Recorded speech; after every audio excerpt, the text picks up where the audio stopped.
வணக்கம் உறவுகளே. நம்ம வெண்டைக்காய் பறிக்கிறாங்க அண்ணா. ஊருக்கு வந்திருக்கோம். அப்புறம் நாகரிக மலையில் ஊரில் இருக்காங்க, அவங்களும் கோயம்புத்தூரில் இருக்காங்க. நாளைக்கு தான் நான் ஊருக்கு போவேன்.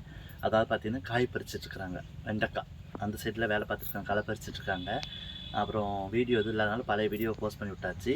வாங்க போய் பார்ப்போம்.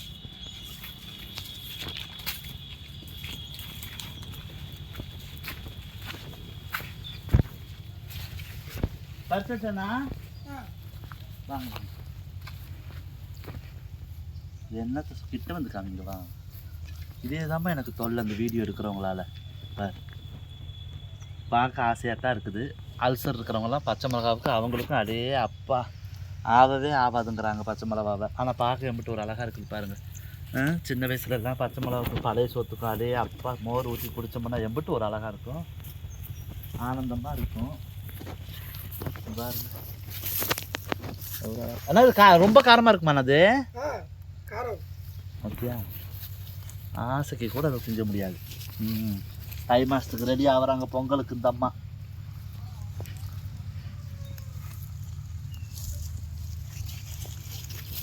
இன்னும் காய் பறித்து கொண்டு போயிருக்கேன் பார்க்கணும்.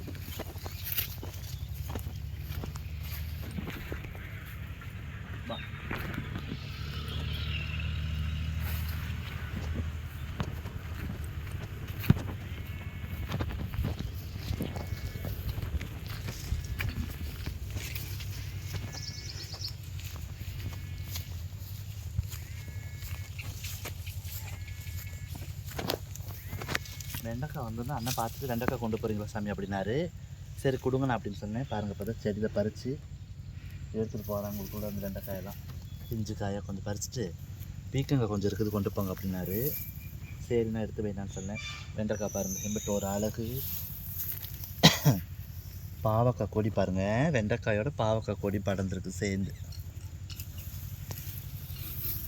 விவசாயம் ஒரு அழகுன்றதை விட உறவுகளே எப்படி பாருங்கள், நம்ம கடையில் போய் அந்த வெண்டைக்காயெல்லாம் பாருங்களேன் உடச்சி பார்ப்போம். அதாவது வந்து தோட்டத்துக்காரங்க போய் மொத்தமாக வியாபாரியின் கையில் கொடுத்துருவாங்க. வெண்டைக்காயை மட்டும்தான், மற்ற காயினை கூட அப்படி எடுத்து போடுவோம். ஒவ்வொரு காயாக பொறுக்கி உடச்சி நம்ம பார்த்தோம். ஏன்னா அது முத்தலாக இருந்தால் உடையாது இல்லைங்களா, அதனால அது எவ்வளோ காய் வேஸ்ட் ஆகும்.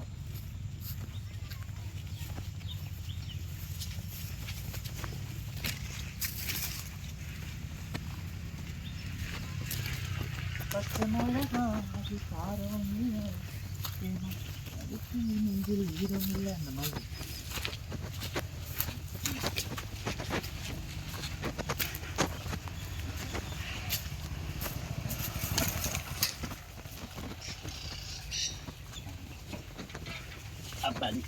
அப்படி பார்த்தீங்களா எவ்வளோ காய் பறிச்சிருக்காரு.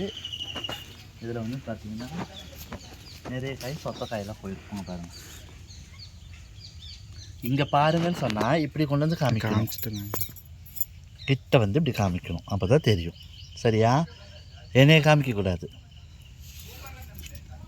பார்த்தீங்களா அவ்வளோ காய் பறிச்சார் அண்ணா. ஆனால் பாருங்கள் எவ்வளோ காய் சொத்த காய். இதெல்லாம் போக எடுத்து தான் நல்ல காயாக இருந்து அதை எடுத்துகிட்டு போகணும். அதுலேயும் போன பக்கம் என்ன பண்ணுவாங்க,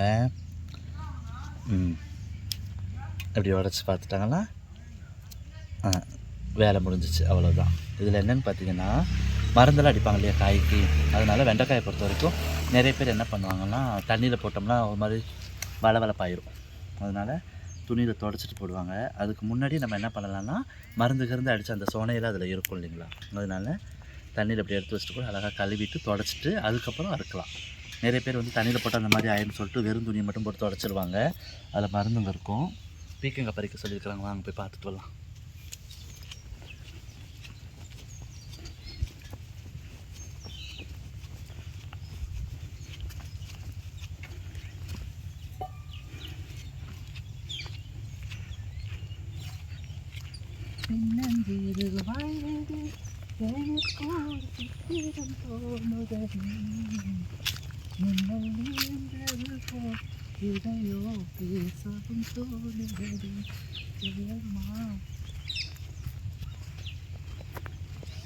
தக்காளி பொறுக்கிட்டு பண்ணணும்.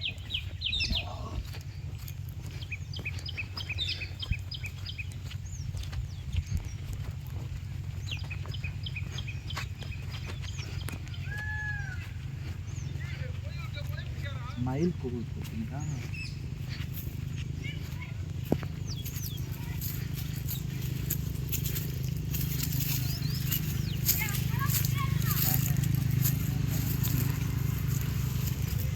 உறவுகளே பாருங்க, பந்தலில் பாவக்காய் தொங்குதடி லோலக்கா அப்படிங்கிற மாதிரி பீக்கங்காய் பார்த்தீங்களா? புடலங்காய் தான் பார்த்துருக்கேன் நான். பீக்கங்காய்க்கு அழகாக பதியம் போட்டு வச்சுருக்காங்க.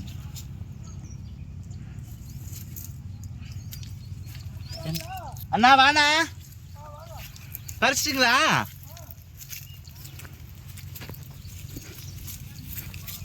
எவ்வளோ சீக்கிரம் பறிச்சு வந்துட்டார் பாருமா. அந்த பக்கம் தோட்டத்தில் ஏதோ போட்டுருப்பாங்க. அதுக்கு உள்ளாருவாம்மா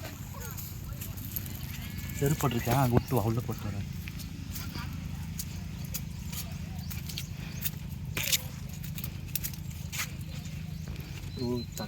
தக்காளி போட்டிருக்காங்க அந்த சைடு. தக்காளிக்கெல்லாம் ஃபுல்லாக களை வெட்டிகிட்டு இருக்கிறாங்க பாருங்கள். எவ்வளோ அழகாக போட்டு சூப்பராக இருக்குது. முதல் முறையாக நானே பார்க்குற மாதிரி தான். ஏன்னா புடலங்காவுக்கு தான் பார்த்துருக்கோம்.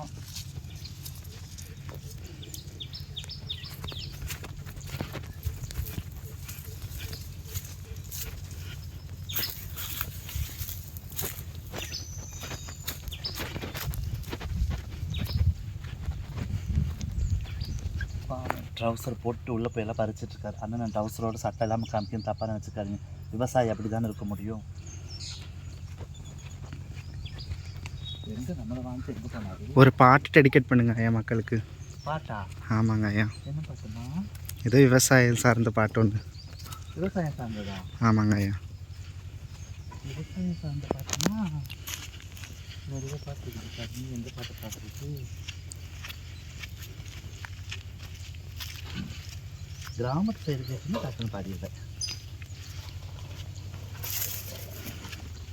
எடுத்து போட்டு இதை பிரிச்சுட்டு அதை எடை போட்டு கொடுப்பாங்க. எங்கே நான் போனோடனே வந்துட்டேன். எப்படி முன்னாடி பஸ் வந்துச்சியோ? சரி சரி காய் கொஞ்சம் வியாபாரத்துக்கு கொடுக்கணும். சரி சரி. அதனால் கொஞ்சம் காலை வியாபாரத்துக்கு போனேன். இப்போ இது வச்சுருக்கீங்களா? பைய வச்சுருக்கீங்களா? இல்லைண்ணா, இதை ஒன்று எடுத்துக்கலாம். போடுங்க, உட்காந்து. போன தடவை வந்து அண்ணன் கூட தான் கத்திரிக்காய் வாங்கிட்டு போனோம் நம்ம ஊருக்கு வந்தப்போ.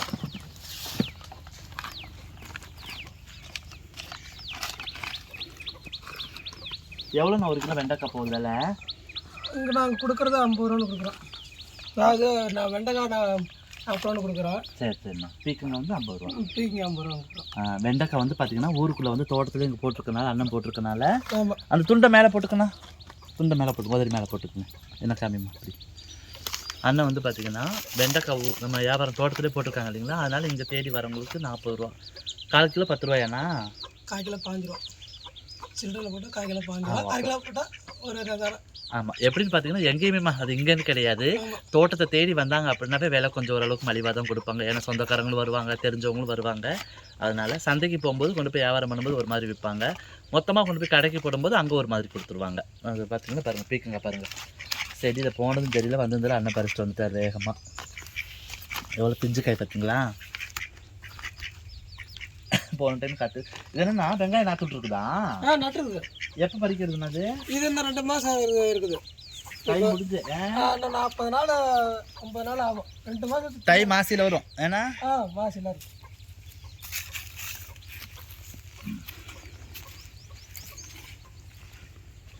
இந்த வெங்காயம் பாருங்க பதியம் போட்டிருக்காங்க. தண்ணி மட்டும் இருக்கணும் உறவுகளே. இங்கே மட்டும் இல்லை, எல்லா ஊர்களும் விவசாயிங்களுக்கு வந்து பார்த்திங்கன்னா தண்ணி மட்டும் குறையாமல் இருந்துச்சு அப்படின்னா கண்டிப்பாக மன நிறைவோடு அவங்க ஒரு வியாபாரம் பண்ணுறதா இருக்கட்டும், மக்களுக்கு கொண்டு வந்து இந்த காய்கறிகளை சேர்த்துறதா இருக்கட்டும், நமக்கு கண்டிப்பாக கிடைக்கும். நம்ம தண்ணி மட்டும் கொஞ்சம் 6 பக்கம் இருக்கிறதுனால காவேரி ஆறு இருக்குது. 2வது அவங்களுக்கு கிணத்துல தண்ணி இருந்துகிட்ருக்குது. எந்த நாளுமே விவசாயம் போட்டுட்டு தான் இருப்பாங்க. அங்கே வந்து பார்த்திங்கன்னா ஒவ்வொரு காயும் சாகுபடி பண்ணிட்டு தான் இருப்பாங்க. போன டைம் வந்து பார்த்திங்கன்னா கத்திரிக்காய் நிறைய போட்டுருந்தாங்க, பதியம் போட்டுருந்தாங்க. இந்த சைடு பச்சை மிளகாய் போட்டிருக்காங்க பாருங்கள், சின்ன வெங்காயம். அந்த சைடு தக்காளி, பீக்கங்காய் இதெல்லாம் போட்டிருக்காங்க. ஆமாம்.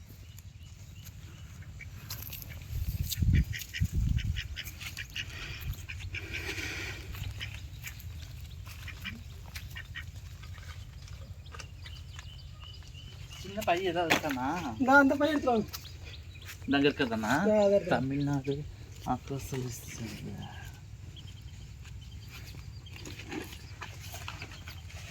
என்னென்ன வாங்கிட்டு வந்தது? உரமா? இல்லை, அது இது கொத்தமல்லி சரி சரி. விதை 1 கிலோ விதை வந்து 380 ரூபா புளிச்ச விதை. ஓ புளிச்சக்கீரை. ஆமாம், புளிச்ச விதை 380 ரூபா 1 கிலோ. அது ரெண்டும் வாங்கிட்டு வந்தேன்ப்பா. சரி சரி. இதுனா இது எப்படி நெருக்கிறது வேணுமாண்ணா? இருக்கு. எது பாத்திரத்தில் வச்சுக்கலாமா? இல்லை காட்டு கவரில் போட்டு அப்படி இருக்கு. எனக்கு வரைக்கும் அப்படிங்களா? போடுண்ணா, அது எவ்வளோ இருக்கா போடு.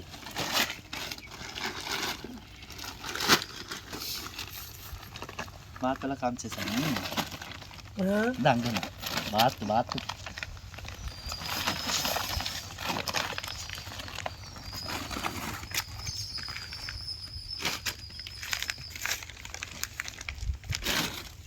இந்த தேங்காய் உரிக்கிறது பாருங்க. கடப்பாரை எடுத்து இப்படி குத்தி எடுத்து எல்லா ஊர்லேயும் இருக்கும். இருந்தாலும் இது ஒரு சிறப்பு நமக்கு. எவ்வளோ காய் இருக்க போட்டுருந்தாங்க? எல்லாமே போட்டுருங்களா? எல்லாமே போடுங்க. வாத்து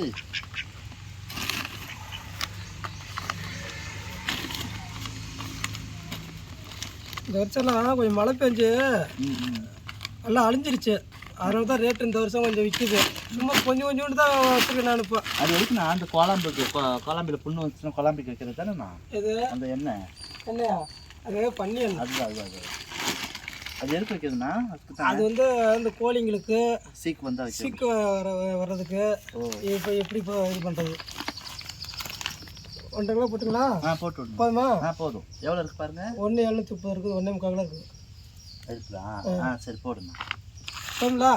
போதுண்ணா. சரி, பாத்திரத்தில் கொட்டி விட்டுருங்க. இதை எடுத்து இது அப்படியே காய் வச்சுக்கலாம் தானேண்ணா?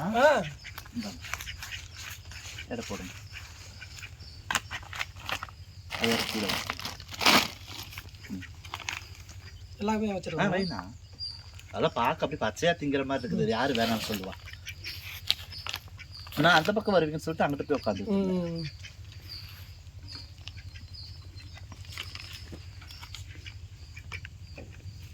2 கிலோ போங்களா? போதுண்ணா. சரி.